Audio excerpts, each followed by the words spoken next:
Hey, welcome to Pocket Change. I am Candace Lott. I never know what to do with my hands while talking, so I will keep them busy while doing laundry.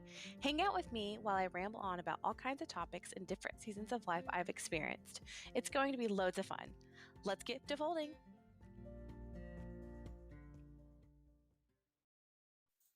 Hey, happy whatever day it is you're listening to this. Um, it is what day is it? Oh, it's Wednesday in my world. So definitely not on back on my schedule that I have been attempting to keep while doing this. If you listened to the last episode, was a hole in that blanket. That's fun. You will know I was chatting about the end of year hustle and kids and activities and all the things. So I'm going to blame it on that and just, frankly, I don't know what it is about this week, but it's just been a really hard week to kind of get excited about a lot of stuff. It's just been a really weird week. And so, yeah. So it's now Wednesday. So sorry for getting it out late, but hopefully, you don't all just hate me. Um, so I thought today we would talk about, I put a poll up on my Instagram. So if you're not following me and somehow you found this podcast without following me and you just like me that much, thank you. Isn't that fun? I'm Candace J. Lott Realtor on Instagram. But I put a poll up yesterday about some topics that I was curious to see if anyone would be interested in listening to. And I had budgeting, couples counseling, friendship, and relationship with your parents as you get older and what that looks like and how that kind of transitions in such a sometimes interesting and not so fun way. So I'm going to start that next week and kind of go with the one that was voted with the most and then kind of go backwards, I guess. Anyway, that makes sense. But today, I thought I would talk about divorce. Such a fun topic, right? So fun.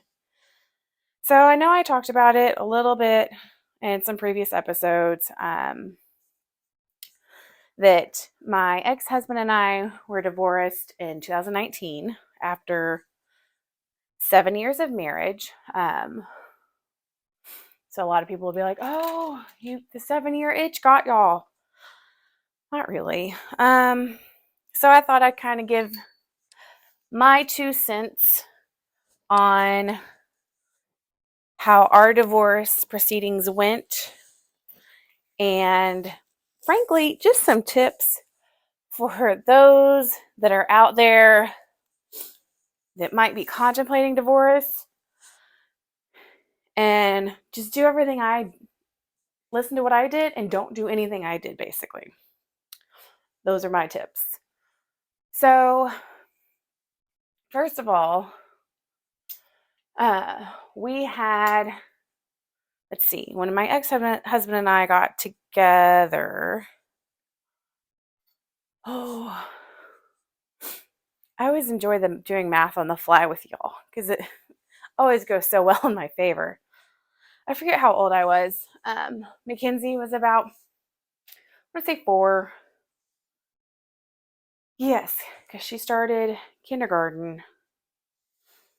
I believe, yes, I think she started kindergarten the year we got married, if I remember correctly. Anyway, so I think she was 4 when Chris and I started dating. And everything was hunky dory. We kind of moved pretty fast. We started dating in about the March time frame, and I believe he asked me to help him go house shopping, and we bought a house in about the September time frame. So pretty ding dang dong fast. So we bought a house. Well, he bought a house, and I just happened to live there with Mackenzie. So go through all of that. We get married about a year later. And, you know, with any relationship, there's highs, there's lows, there's ups, there's downs. But what makes a relationship work, in my opinion and my experience, is whenever both parties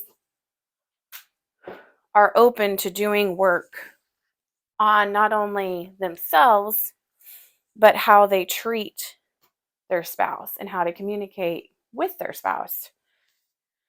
Because everyone communicates differently. And whenever you marry someone or you're living with someone, I mean, it's no longer about great dates and romantic evenings, which are huge. Don't get me wrong, very huge. But it's about how many times have I asked you to do this thing that I need you to do to help me out around the house? Kind of stuff. And you get into like the trudge of having a home together and the daily schedules, and if there's kids involved, getting things to and from, and um you know making sure you hang out with friends and this, that, and the other. So, and I don't know why this is. I notice it with a lot of my girlfriends, especially when we were back in our dating ages for some of us. And whenever we started dating a guy, some of us would, and me included, would kind of fall off the edge of the planet with our girlfriends. And we'd end up hanging out more with the boyfriend's friends. So I don't know if that's just like a female thing. I don't know. Sorry, I have the sniffles, so I apologize. So I hung out more with Chris's friends than I did my own during the extent of our relationship. And that was a huge mistake because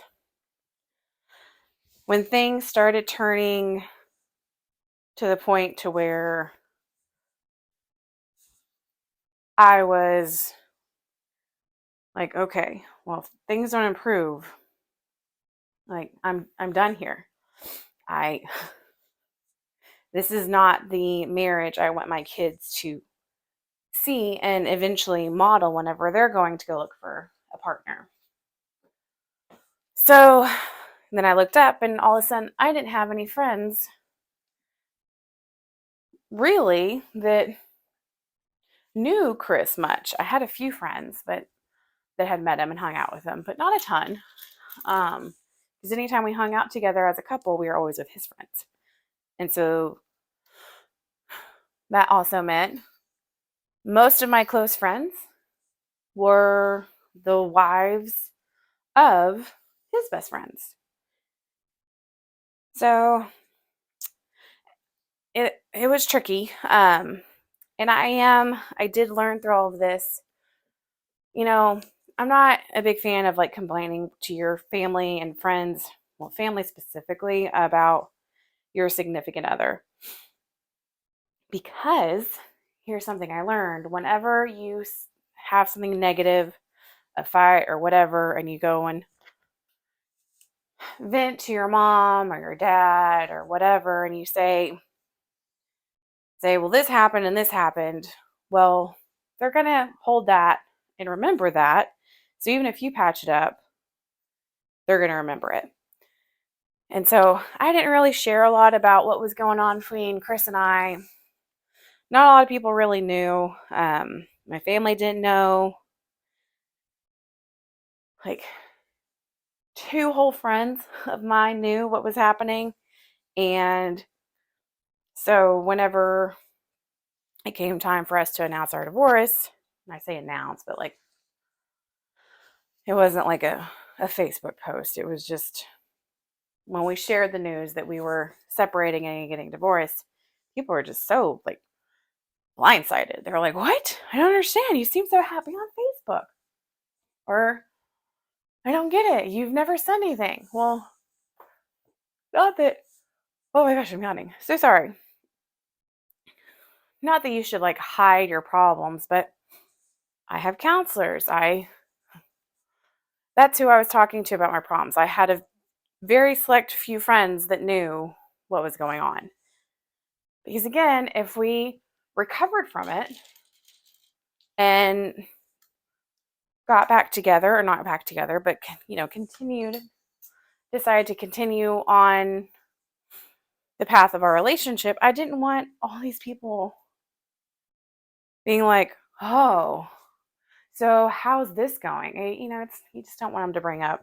It's like whenever you're out and about and everyone, a few people know, like, okay, I have been diagnosed as depressed and I used to take medicine for it, and I don't want someone to come up to me at the middle of the gathering and be like, "So how's your depression?" It's not really the time to talk about it, Linda. Come on. So I didn't share with a lot of people what was going on, and so whenever we did share what was happening, it blindsided a lot of people. And honestly, he didn't tell a lot of his family. And so that was interesting. Like I would have a few people reach out, like on Instagram. They're like, "Oh my gosh, did y'all move?" Well, I moved. Chris didn't. He still lives there. So that was interesting. But here's kind of really what I wanted to talk about when it comes to divorce. So I had tried to get Chris and I in couples counseling for several months, and he went once with me, and the one time he went with me was the day after I told him I wanted a divorce. So it was real for him then. He was like, "Oh, you weren't kidding." It's like, I was not kidding. I am not happy, and this is not the relationship I want our kids to model when it comes time for them to pick their partner. This is not what I want. And there's a lot of other things, but so he went with me to that counseling appointment the very next day. And I remember at that time, like, Chris was saying, "Well, I can work on this. I can work on that." And if you've ever been through a divorce, or you've had friends who've been through a divorce, or your parents are going through a divorce, anyhow, you hear that a lot. Like, "I can change. I can work on it. I can change." And I had heard the same story many a times for some things that kept coming up as issues. And I by no means was an angel for our marriage. Let's just be honest and get that out of the way. I could have been a lot more patient with him. I could have been a lot more caring, but understanding, and had a little bit more, just tried to work with him more on some of the issues that he was having, that our counselor, my counselor that we went to go see, called out. And I could have worked with him more. And we both did things in our marriage that, I mean, we can't go back and change, but we both did things in our marriage that ended in a divorce. But as we sat there, like, I can change, I can change. And my counselor said something that's stuck with me ever since she said it.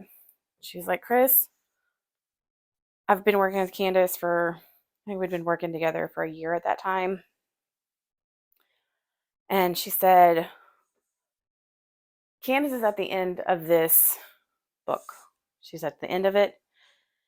She's tried techniques. She's tried to get you in here. And you're still at the beginning." And that's where couples have issues, whenever one person has been trying and trying and trying and trying, and the other person is just, not that they're ignoring it, they're just not paying as close attention as they really should have been.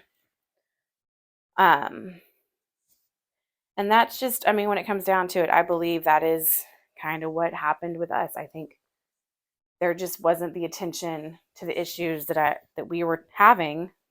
The attention just wasn't being given. It was just like, it's okay, it'll work itself out. Well, no issue really works itself out. It gets worked out by people that want to work it out. So anyway, and so I've always thought that was a good like cornerstone to think about. So yeah, it was very true. I was at the end of that chapter. I was at the end of that book. I was done. I was exhausted. I was out. So we started the proceedings of divorce, which I'm here in Texas, and there is a 90 or 60 day cool off period from the day you file your papers to the day you can get officially divorced, which is so interesting to me because like you have 3 days of a cool off time from the time you get your license, your marriage license, to the time you can call the courts and be like, just kidding.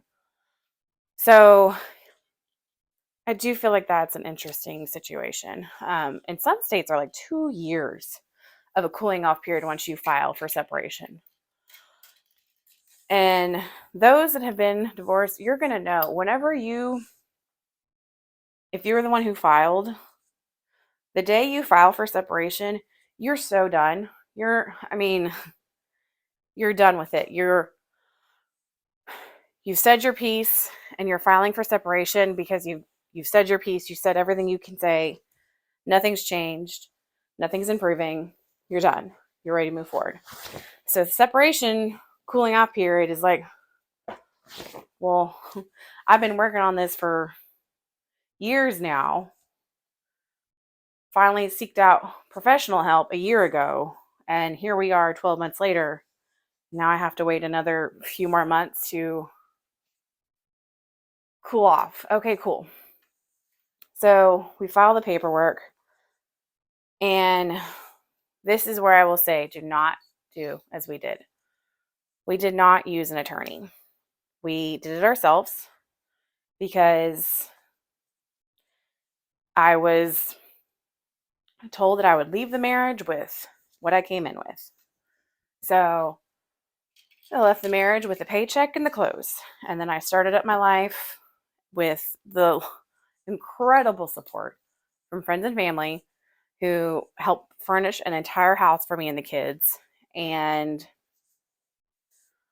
everything we had was stuff that people had given us. Everything, because I had nothing. I had a paycheck.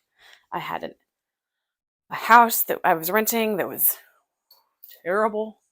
I had nothing because nothing was in my name. So, step one, if you're married, on the deed, put both of your names on the deed. Both of them. If you're not both on the loan, put them both on the deed. Because that's where we messed up. So we go through the divorce, we separate, we go through the separation, we divorce, the day shows up, we go to the court. And I remember Chris and I had an agreement, like there wouldn't be child support. We would just, as grown adults, look at what we were spending every month. And then at the end of every month, we would be like, okay, this is how much this was. And I would keep kind of like a running tab and we would split it 50-50. And I remember the judge was like, are you sure you don't want child support? And I was like, no, we're going to be good. Like, we're going to be good co-parents. We're going to work it out. Y'all, child support every single time. Every single time. File for it, ask for it, get it. Because if you were the one who is the primary caregiver, and in our relationship, I was the one who took the kids to the doctor's appointments. I was the one who took them to Target. I was the one who got the things on Amazon that was needed for school. If you are the primary caregiver for those things, get the child support. So I didn't have child support, and we'd had a pretty solid split 50-50 custody situation. So that, I will say, if you can split it, try your best to split it, because, man, making sure you have time with your kids is so important. And try not to make the biggest issue should not be about the custody. The biggest issue should be about your assets, honestly. And then the next thing that we didn't do is we did not take that divorce decree, and we did not refinance his car that was in my name. So, therefore, if he chose not to pay, it was in my name. It fell on me. So if you are switching assets and your ex-husband or ex-wife is getting the car that's in your name, have them refinance it, put it in their name. Any debt, remove yourself as authorized signers on their accounts, do it all. Because what I thought was being amicable, I can't say that word very well, so whatever, however you say it, amicable, whatever. And being as, trying to make this as easy as possible and less stress as possible for everyone involved, actually turned out to be the worst thing that I could have done. Because in the event that something happens to your ex-spouse and you have all these verbal agreements with your ex-spouse, and all of a sudden your ex-spouse is no longer here, congratulations. It is now you standing in front of your ex-spouse's family, trying to explain y'all's agreement, and they don't abide by it. And then you're sitting there holding everything that was in both of y'all's names, because you did not get an attorney. You did it yourself. You did not refinance your cars. You didn't do any of that. You are now responsible for all of it on your own. So, get an attorney. Get an attorney, get an attorney, get an attorney, get an attorney, get an attorney. Pay for mediation. Mediation wasn't going to be terribly expensive, but I couldn't afford to pay it on my own, and he had no interest in splitting it. So his thought was, well, if you want out of the marriage so bad, then figure it out. So I did. I figured it out. So if you're getting a divorce, get an attorney. Get your assets squared away to where whoever's keeping those assets, it's in their names. And be parents. Be the best co-parents you can possibly be. Don't say bad things about the ex-spouse in front of them. If you have family, please, if you have family going through divorce and they're near and they have kids and you're with the kids, don't say anything negative about that other person, because that is not your place. Divorce is hard, y'all. It is so hard. It is hard on the people getting divorced. It's hard on the kids. It changes the family dynamic. And if you have someone in your family getting divorced and the ex-spouse is still showing up to all the family events, yes, support that. Support that. Because That's co-parenting. That's still being involved in each other's lives and figuring it out, a way to figure it out and deal this new life without just completely changing everything. And I will say, Chris and I had that worked out pretty good. He came to a lot of the family events we had, which was awesome. He hadn't come to a lot before. And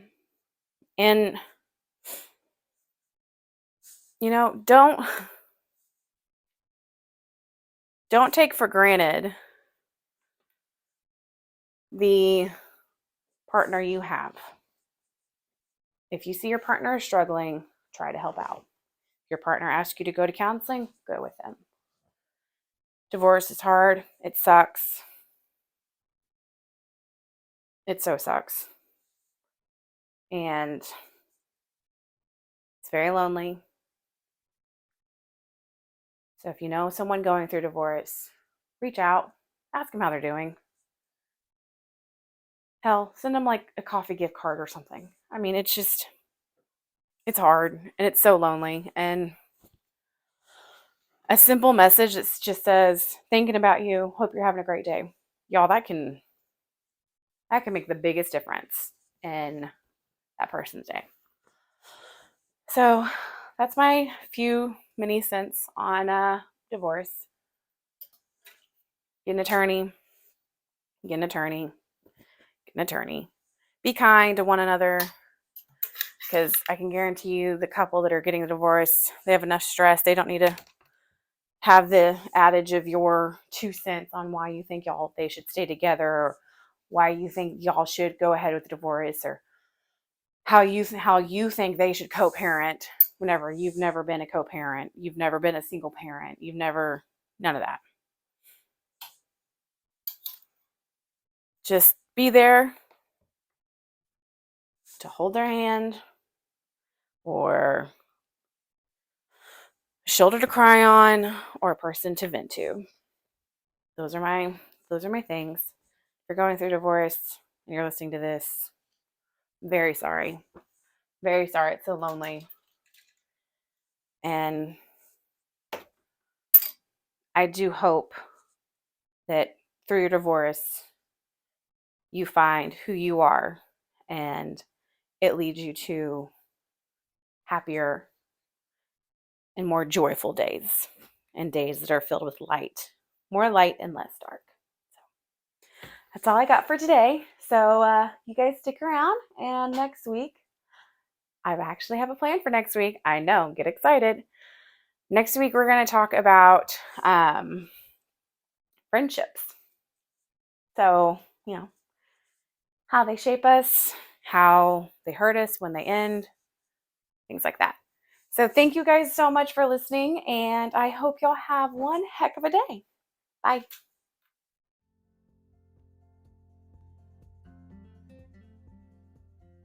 Thank you for listening to Pocket Change. You can find me on the internet at candice-lott.com, on Instagram at Candice J. Lott, that's Lott with 2 T's, and on Facebook as Candice Lott. I look forward to meeting you. Have a great day.